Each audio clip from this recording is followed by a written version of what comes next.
Hello hi friends, ఇంత ఈజీగా అయితే జొన్న రొట్టె ప్రిపేర్ చేసుకోవాలని చాలామందికి తెలియదు. ఇదైతే చాలా ఈజీ.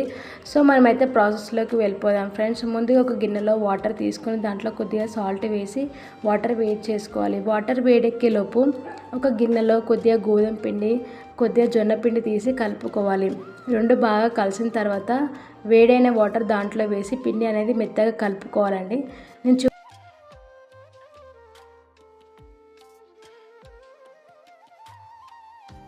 మనం కలుపుకున్న పిండిని అయితే ఉండలాగా చేస్తూ రొట్టెని అయితే చేసుకోవాలి. ఇప్పుడు చూడండి, నేను చూపించిన విధంగా పిండి అయితే మెత్తగా ఉండాలి. అప్పుడే మనకు రొట్టె అనేది ఎక్కడ కూడా బ్రేక్స్ అవ్వకుండా ఈజీగా చేసుకోవచ్చు.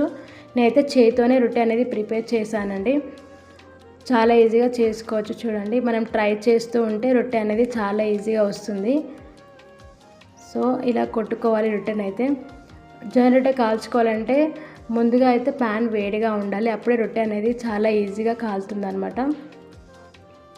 రొట్టె ప్రిపేర్ అయింది కదా, ఇప్పుడైతే ప్యాన్ వేడిగా ఉందా లేదా చూసుకోవాలి. ఒకవేళ ప్యాన్ వేడిగా అయిందంటే మనం రొట్టె దానిపైన వేసి కాల్చుకోవాలి.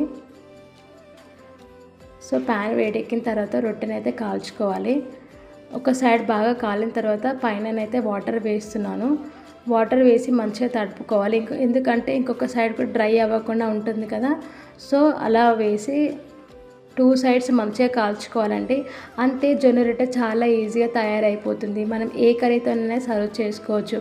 ఒకవేళ మీకు ఈ వీడియో నచ్చితే లైక్ చేయండి, షేర్ చేయండి, కామెంట్ చేయండి అండ్ సబ్స్క్రైబ్ మాత్రం తప్పకుండా చేసుకోండి friends. Thanks for watching my video.